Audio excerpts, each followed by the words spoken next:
Sans hésiter, Leonardo a annulé mon billet d'avion et le lui a donné, organisant pour moi un voyage en siège dur dans un train de 36 heures. J'ai regardé mes beaux-parents, à ma grande surprise, ils étaient tous d'accord avec la décision de mon mari. Alors, j'ai suivi le plan. J'ai pris mon billet de train et suis partie vers l'ouest. Je suis restée absente pendant 3 mois, et toute la famille a paniqué. Il était rare que mon mari puisse prendre de longues vacances, alors notre famille avait décidé de faire un long voyage ensemble. J'ai commencé à tout planifier 6 mois à l'avance, en choisissant les destinations, en créant un itinéraire et en réservant tout. Comme personne dans la famille ne s'impliquait beaucoup, j'ai pris en charge les vols, les hôtels, les repas et toutes les activités. Cela ne me dérangeait pas de faire tout ce travail, tant que tout le monde était content. Les vols étaient difficiles à réserver, alors j'ai acheté les billets pour toute la famille. Dès le début, lorsque ma belle-sœur a mentionné qu'elle n'avait jamais voyagé en première classe, j'ai même payé de ma poche pour surclasser les billets de tout le monde. Peu avant notre départ, mon mari m'a soudainement dit que Bianca avait entendu parler du voyage et voulait se joindre à nous. Notre vol est complet, donc tu devras prendre le train. J'ai déjà acheté ton billet, a-t-il dit en m'envoyant le billet électronique via WhatsApp. Qu'est-ce que cela signifie ? L'ai-je demandé. Ce devait être un voyage en famille, et tu emmènes Bianca ? Si Bianca veut venir, je dois l'emmener. Elle fait pratiquement partie de la famille, a répondu Leonardo. J'étais furieuse. Quand ma sœur a demandé à se joindre à nous, tu as été très claire en disant que c'était un voyage en famille et que tu ne voulais pas inviter quelqu'un d'extérieur. Maintenant que Bianca veut venir, tu acceptes immédiatement ? Bianca est ta sœur, c'est différent, a-t-il dit. Nous sommes plus proches que de la famille. Elle fait pratiquement partie de la famille. J'ai ri, incrédule. J'ai acheté les billets d'avion il y a des mois. Pourquoi est-ce que je dois prendre le train ? Il n'y avait plus de sièges disponibles sur le vol, alors j'ai dû rembourser ton billet et en acheter un pour Bianca. La seule option qui restait pour toi était le train, a répondu Leonardo en haussant les épaules, totalement indifférent à mon avis. J'ai regardé le billet électronique qu'il avait envoyé. C'était pour un siège dur de 36 heures. Alors tu as acheté un billet de première classe pour Bianca pendant que moi, je suis assise 36 heures dans un train ? Ai-je demandé, incrédule. Il a souri avec mépris. N'as-tu pas dit que tu aimais admirer le paysage depuis le train ? Voici ta chance de tout voir. J'ai regardé mes beaux-parents. Mon beau-père a rapidement détourné le regard. Ma belle-mère a essayé de me réconforter. Camilla, Bianca et Leonardo sont amis depuis qu'ils sont petits. Ils ont tellement de choses à se raconter. C'est logique qu'ils soient assis ensemble. Supporte ça pour l'instant. Nous nous retrouverons une fois que tu arriveras. Ma belle-sœur, Julia, a ajouté. Grande sœur, Bianca a une constitution délicate. Elle ne pourrait jamais supporter un si long voyage en train. Toi, tu es forte et en bonne santé. Tu peux gérer ça. J'ai ri amèrement. Qui pourrait ? En fait, on dirait que Bianca est la vraie belle-fille de cette famille. Leonardo a froncé les sourcils. Ce n'est qu'un voyage en train. Ce n'est pas si grave, et Bianca fait pratiquement partie de la famille. Il est juste de s'assurer qu'elle soit à l'aise. Ne pourrais-tu pas être un peu plus généreuse et donner le bon exemple ? À ce moment-là, la sonnette a retenti. Ma belle-sœur a couru ouvrir la porte. C'était Bianca. Bianca, tu es là. Je t'attendais, a dit Julia avec enthousiasme, tout en traînant les 2 grandes valises de Bianca dans la maison. Oh, Bianca, tu m'as tellement manqué. Si tu n'étais pas partie à l'étranger, tu aurais pu épouser mon frère, et nous serions toute une seule et même famille, a-t-elle exclamé en étreignant Bianca. Pendant ce temps, ma belle-mère a pris la main de Bianca et a dit. Exactement. J'ai toujours pensé que toi et Leonardo étiez le couple parfait. Dans mon cœur, je t'ai toujours vue comme ma belle-fille. Personne d'autre ne peut se comparer à toi. Elles ont dit cela ouvertement devant moi, sans la moindre honte. À cet instant, mon cœur s'est glacé vis-à-vis de cette famille. Bien que Bianca et Leonardo aient été amoureux d'enfance, lorsque la famille de Leonardo a traversé des difficultés financières, elle a quitté le pays sans hésitation. C'est moi qui ai aidé la famille Oliveira à rembourser une dette de $500 000, en guise de gratitude, Leonardo s'est marié avec moi. J'avais tant donné à cette famille. Mes beaux-parents n'étaient pas en bonne santé, et je m'occupais de Julia depuis qu'elle avait 10 ans, prenant tout en charge, cuisiner, faire la lessive, la récupérer à l'école, l'aider avec ses devoirs et même assister aux réunions parents-professeurs. Maintenant, à 15 ans, Je l'avais pratiquement élevée pendant 5 ans. Bien que je ne sois que sa belle-sœur, je me sentais plus comme sa mère. J'avais également été généreuse avec mes beaux-parents, leur donnant une allocation mensuelle de 10 000 $ et m'occupant de toutes les tâches ménagères et des repas, les nourrissant presque à la cuillère. Au lieu de me sentir comme une belle-fille, je me sentais souvent plus comme une employée de maison qui payait pour prendre soin de cette famille. Je n'attendais jamais rien en retour, mais malgré tout ce que j'avais fait pour eux, ils continuaient à me traiter comme une étrangère. Bianca s'est approchée de moi avec un sourire suffisant. Désolée, Camilla. Si je n'avais pas décidé à la dernière minute de participer, tu n'aurais pas perdu ton billet d'avion et fini avec un siège dans le train. Au début, j'avais pensé renoncer au voyage parce qu'il n'y avait plus de billets, mais Leonardo m'a dit qu'il réglerait tout. Je ne m'attendais pas à ce qu'il te fasse prendre le train, cependant. Je me suis même proposé pour le train, mais Leonardo était inquiet à l'idée que je reste seule aussi longtemps. Alors, je suppose que je dois te remercier d'avoir accepté cet inconvénient. Julia passa affectueusement son bras autour de celui de Bianca. Exactement. Il y a toutes sortes de gens dans les trains, et si une fille comme toi était ciblée par des pervers, que ferions-nous? Camilla, en revanche, a une allure féroce, comme une guerrière. Elle les ferait fuir en un instant. Quand elle a fini de parler, les deux se mirent à rire. Voyant la colère sur mon visage, Leonardo adoucit son ton. Très bien, je sais que cet arrangement n'est pas idéal pour toi, mais c'est la meilleure solution que nous ayons. La semaine dernière, tu regardais ce sac que tu voulais. Pourquoi ne pas en profiter et l'acheter? J'ai tendu la main. Bien sûr. 5 000 $. C'est beaucoup trop cher. J'ai déjà accepté que tu puisses l'acheter, mais maintenant tu veux que je le paie aussi? N'exagère pas, répliqua-t-il. Avec un sourire sarcastique, j'ai répondu. Depuis quand ai-je besoin de ton autorisation pour dépenser mon propre argent? Combien gagnes-tu par mois déjà? À cet instant, son visage s'est empourpré de honte.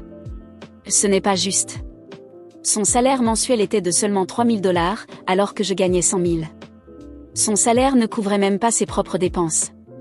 Je soutenais cette maison depuis le début. Lorsque nous nous sommes mariés, il ne m'a donné aucune dot. J'ai remboursé cette dette de 50 000 $ et ajouté 30 000 comme cadeau de mariage. De plus, j'ai acheté notre maison. Cette vie confortable dont ils jouissent maintenant, c'est grâce à moi. S'ils aimaient autant Bianca, ils pouvaient l'avoir comme belle-fille à ma place. Camilla, dépêche-toi de faire le dîner. Il est déjà tard et tout le monde a faim, ordonna ma belle-mère. Je ne lui ai pas répondu et me suis tournée vers Bianca avec un sourire. Bianca, toi et Leonardo avez grandi ensemble, alors j'imagine que tu mangeais souvent ici, non? Bien sûr. À l'époque, Leonardo et moi prenions pratiquement tous les repas ensemble, répondit Bianca avec enthousiasme. Alors, après toutes ces années à l'étranger, la cuisine de maman doit vraiment te manquer, non? J'ai regardé ma belle-mère et j'ai continué. Maman, tu ne devrais pas commencer à préparer le dîner pour Bianca? Après avoir parlé, je me suis assise sur le canapé et j'ai allumé la télé. Peu de temps après, Leonardo s'est approché de moi, irrité. Comment as-tu pu laisser maman cuisiner?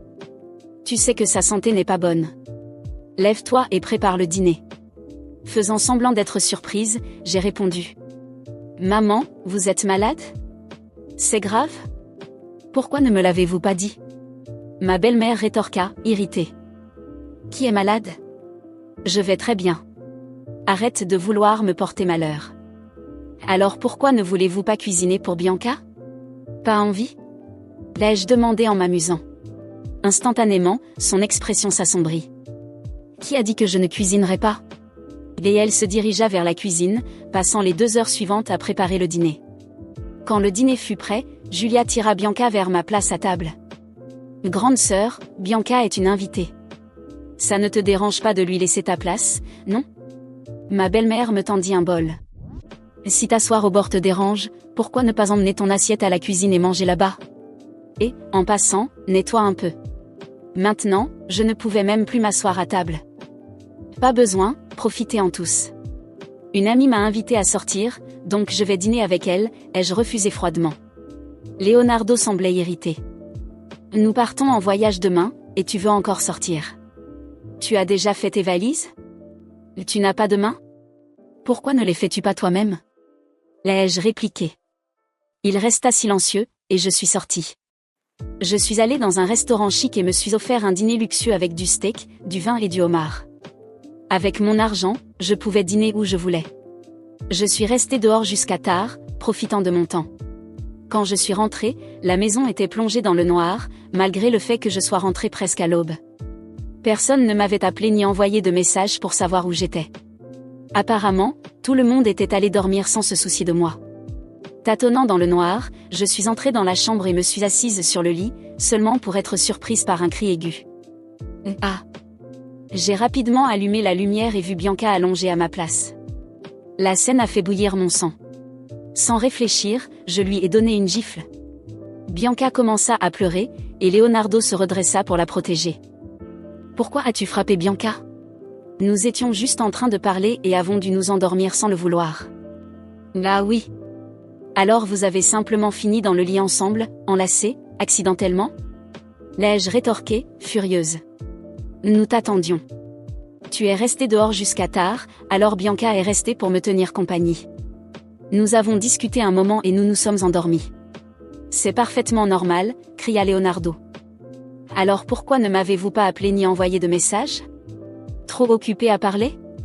Et vous ne pouviez pas attendre dans le salon et deviez venir dans la chambre ? » Leonardo fronça les sourcils. « Tu es irrationnelle, Camilla. » J'étais fatiguée de discuter. Je me suis tournée vers Bianca. « Je suis rentrée maintenant, alors pourquoi ne pars-tu pas ? Ou attends-tu que nous partagions le lit tous les trois ?» Ignorant mes remarques, Bianca tenait son visage et gémissait. « Leonardo, ça fait vraiment mal. » Plein de préoccupations, Leonardo répondit.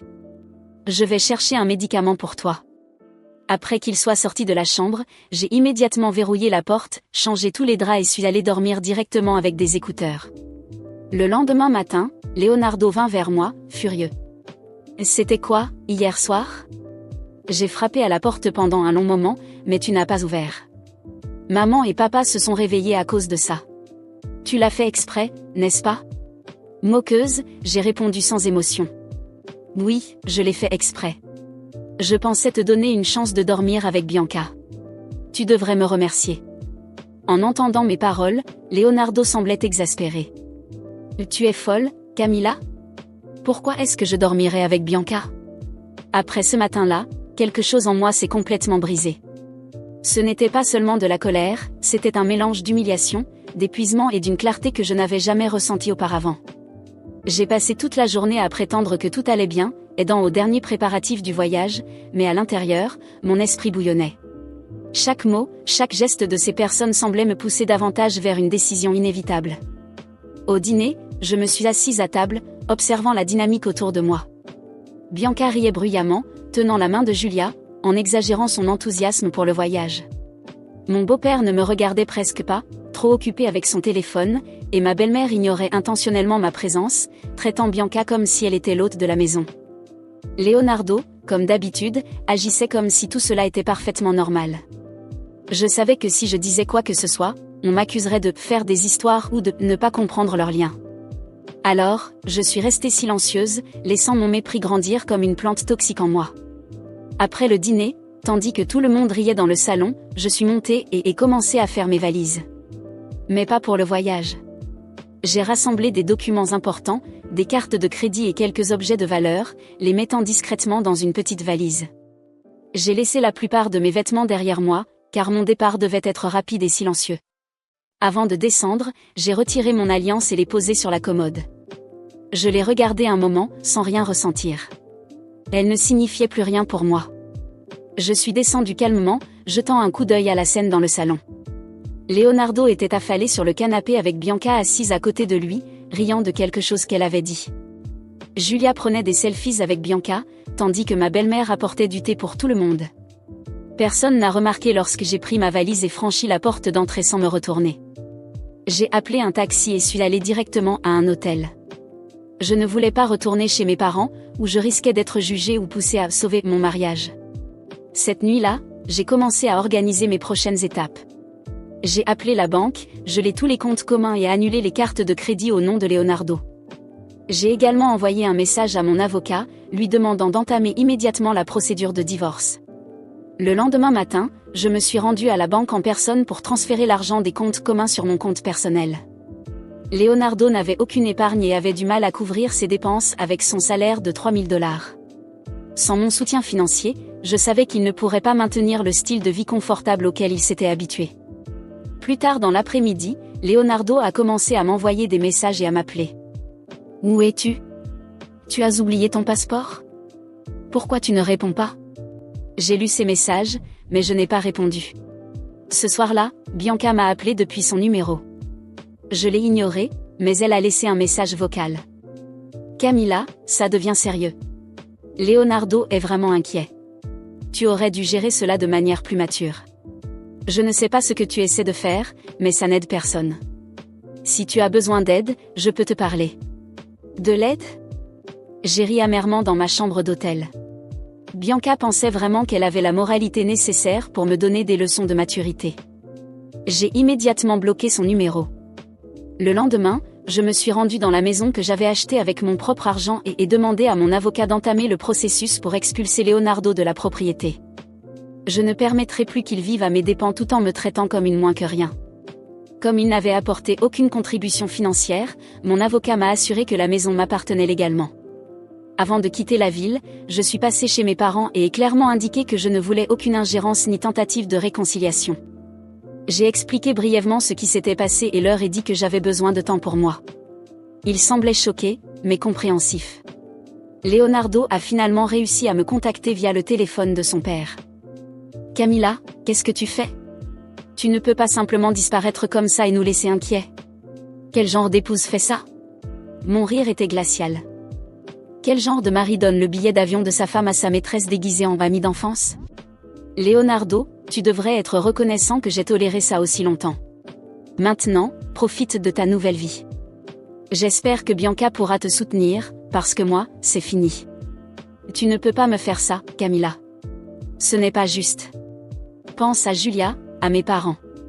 Tu ne peux pas simplement nous abandonner. J'ai déjà fait plus pour ta famille que ce qu'elle mérite. Peut-être qu'il est temps pour vous tous d'apprendre à vous débrouiller seuls. J'ai raccroché avant qu'il ne puisse répondre. J'ai ressenti un mélange de soulagement et de colère. Ce n'était pas facile, mais c'était nécessaire. Dans les jours qui ont suivi, Leonardo et Bianca ont essayé différentes tactiques pour inverser la situation. D'abord, il a tenté de se réconcilier, affirmant que j'exagérais. Ensuite, Bianca a essayé de jouer les médiatrices, disant qu'elle ne savait pas à quel point sa présence m'avait dérangée. Je n'en avais rien à faire. J'étais déjà partie. J'ai quitté la ville pendant quelques mois et me suis concentrée sur moi-même. J'ai repris des projets personnels que j'avais laissés de côté et j'ai commencé à reconstruire ma vie loin de toute cette toxicité. Quand je suis revenue, les choses avaient radicalement changé. Leonardo, désespéré, avait déposé une plainte pour tenter d'obtenir une partie de mes biens. Il prétendait avoir droit à la maison, mais... Quand j'ai appris que Leonardo avait intenté une action pour essayer de récupérer une partie de mes biens, je n'ai pas été surprise. Il était prévisible qu'il tente d'exploiter une faille. Après tout, il n'avait jamais été capable de subvenir à ses besoins, encore moins à ceux de Bianca, qui semblait vivre dans un monde de fantaisie financé par les autres. Ce qu'il ne s'attendait pas à découvrir, c'est que j'étais prête. Le jour de l'audience, je suis entrée dans le tribunal avec mon avocat, la tête haute. Leonardo était là, accompagné de Bianca, qui semblait impatiente de montrer à quel point elle le soutenait. Mais leur confiance s'est rapidement transformée en malaise lorsque mon avocat a présenté des preuves que j'avais tout payé, la maison, la dette familiale de 500 000 $ et toutes les dépenses domestiques. Il a également révélé des relevés bancaires montrant que Leonardo avait dépensé plus de 80% des fonds du compte commun pour des frivolités, souvent des cadeaux pour Bianca, comme en témoignaient les reçus inclus dans les preuves. Au fur et à mesure que mon avocat exposait le cas, il est devenu évident pour tout le monde dans le tribunal que Leonardo n'avait aucun droit sur mes biens. Il n'avait rien contribué, ni financièrement ni émotionnellement, durant le mariage. Même le juge semblait irrité par l'audace de Leonardo à réclamer ce qui ne lui appartenait pas. Bianca, qui affichait jusqu'alors un sourire confiant, a commencé à paraître visiblement mal à l'aise au fur et à mesure que les preuves s'accumulaient. Mais je n'avais pas encore terminé. Quand ce fut mon tour de parler, je me suis levée et j'ai regardé Leonardo directement dans les yeux. Pendant des années, j'ai été votre épouse, votre partenaire et la seule raison pour laquelle votre famille a réussi à se relever de la ruine financière. J'ai remboursé vos dettes, soutenu votre maison, pris soin de vos parents et pratiquement élevé votre sœur. Et comment m'avez-vous remercié ? En donnant mon billet d'avion à votre soi-disant ami d'enfance, lui permettant de prendre ma place dans tous les sens du terme, tandis que j'étais traitée comme une employée non rémunérée. Et maintenant, vous avez l'audace de venir ici pour essayer de prendre ce qui m'appartient? La maison que j'ai achetée avec mon argent? Leonardo a tenté de m'interrompre, mais le juge l'a fait taire, lui rappelant qu'il aurait son tour pour s'exprimer. J'ai continué, me tournant vers Bianca. Quant à vous, Bianca, vous agissez comme si vous étiez spéciale, comme si vous étiez au-dessus de tout le monde.